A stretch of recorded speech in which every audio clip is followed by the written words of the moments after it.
Hello, welcome, it's great to see you. Today I am working with Rosie Studio's new digital kit. This one is called Midnight Moonlight and I just love all of the cute little spooky cute icons. I decided to remake something that I made last year. So this is a stacked envelope mail.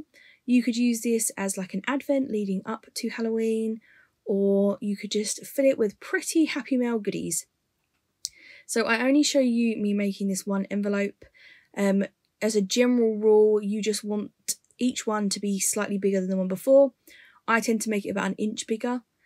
And it doesn't matter if you're using rectangles or squares or a mix of both, that's absolutely fine.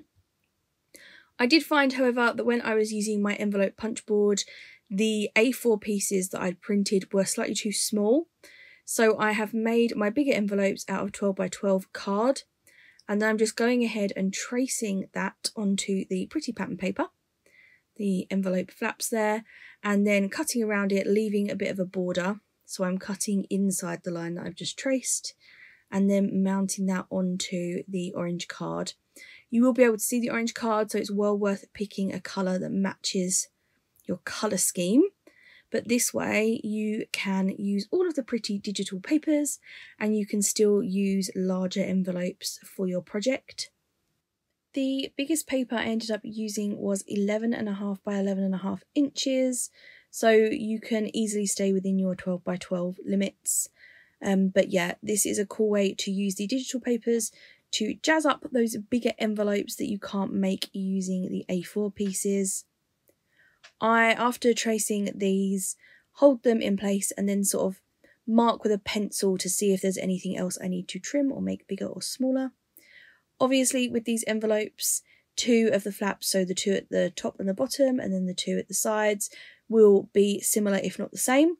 So once you've traced one, you can trace around that and you will have the exact shape for the other side, and that's just a quicker way to get all 4 done and only have to trace 2. Then I am going to stack my envelopes, so biggest at the back, coming forward to the smaller ones.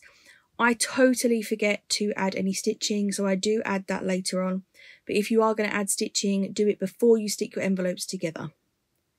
When I'm sticking the envelopes together, I'm making sure that I am only adhering the envelope onto the flap of the previous one, so that you will still be able to open each envelope. So I stick that down a bit wonky. I do pull it up, but it messes with the paper. I tear some of the paper, so I cover that up later on, but try not to do that. Try and avoid my mistake. Here we go, so I'm just working these out. You can scatter them, you can have them directly on top of each other, whatever you want. I find that scattering them slightly gives me more room to embellish. So that's a little tip for you. And again, this is exactly the same. I'm just adhering each envelope onto the flap of the envelope behind it. I'm using double-sided tape and then some wet glue where I need to add a bit more adhesion. There we go. Down to the smallest ones. I think in a moment I realise I've totally forgotten to add the stitching and I disappear off to add some. There you go. So I've stitched all around the little stripy envelope and then I've just added a little bit along at the bottom of the one with the pumpkins. Adding those ones on with foam tape. Again, only sticking them to the flap of the envelope below them so they can open, but I thought they needed just a little bit more dimension, those top 2. And that is our envelope stack complete. I do go back and add a bit more stitching. So I add stitching on the side of that orange polka dot envelope. And I'm just showing you here how they all still open individually. You just sort of hold all of the ones above the one you're trying to open and they will open up nicely. These are my little embellishment bits and bobs. So we're just on to embellishing now. I try to tuck things absolutely everywhere. Make sure that they're not going to fold when you open the envelope. So I just showed you there that if I put that pumpkin at the top and open that envelope, it will bend in half, which we don't want. So you're trying to make sure that you're adding things where they won't get squished. I love these icons, they're so cute. Spooky cute is my absolute favourite. Looking for just sort of anything to get me started, I decided on this little ghosty holding a pumpkin, and that little boo speech bubble just worked out perfectly there.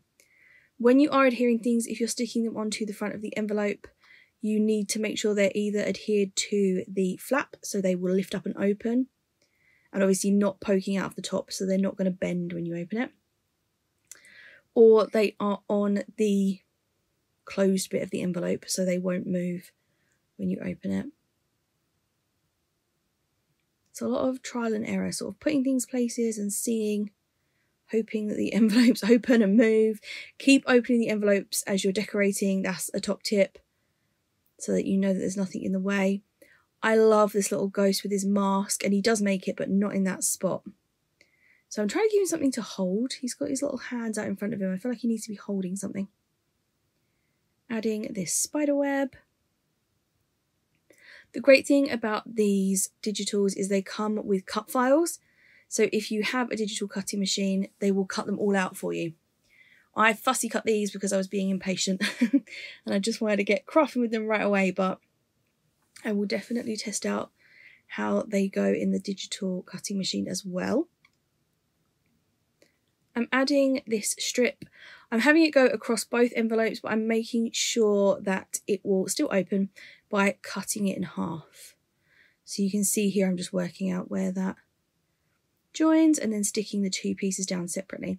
So when everything's closed up, it looks like it goes all the way across, but we know that there's a little gap there so we can still open our envelopes. Are you guys still crafting Halloween? Do you like crafting Halloween? I know some people skip it. I am very excited to get onto Christmas, to be honest. Can't wait to be working on Christmas things. So I believe this is my last Halloween type of video because I have moved on. We're in full Christmas mode now. There we go. I'm trying these Witch Please, the little guy with the mask. I'm not sure that any of these make it. I try this little boo piece. Trying all sorts. I really want that little ghost to work. And I do find him a spot in the end. But I don't work on an envelope at a time. I tend to close it up, sort of tuck some bits in, and then create each envelope after that. So I've got the little pieces that I know I can see, and then I can make a sort of mini layout on each envelope as I flip through and see what pieces I've already placed down. I was looking for something to go in that bottom corner so that it would hold that top envelope closed. I could tuck the little ghost's bucket underneath it, but it didn't work out. There wasn't anything that I loved down there, and instead I added a Velcro dot inside the envelope, which is a great way to close them. And it's not too bulky either, which is great. I add those dots to the first and the second envelope, but the rest are held down quite nicely by just the weight of all the embellishments on top, so I only needed it for those two. This little castle looked so cute poking out of the edge there. And again, only adhering it to one envelope. Please do not stick it to multiple layers. You will not be able to open your envelopes. There we go. Now something to note is that that little castle looks great as is.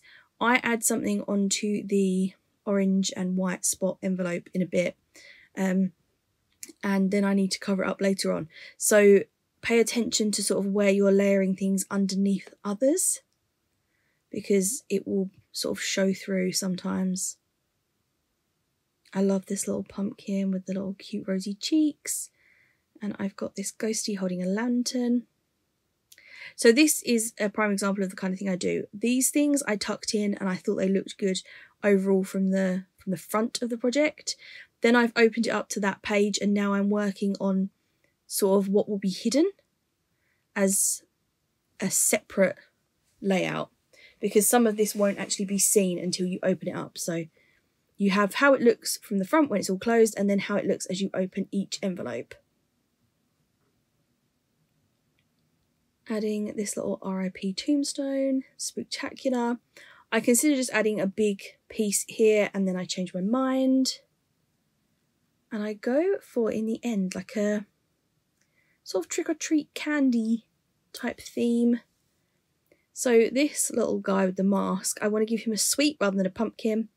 And I use my craft knife here to just sort of cut his hands or his arms out so that he can be holding that sweet.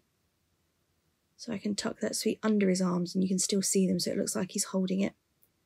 There we go, like this. And then I have him on the right hand side. I like this little October 31st piece hanging over the edge there, and I decide to adhere that with an eyelet.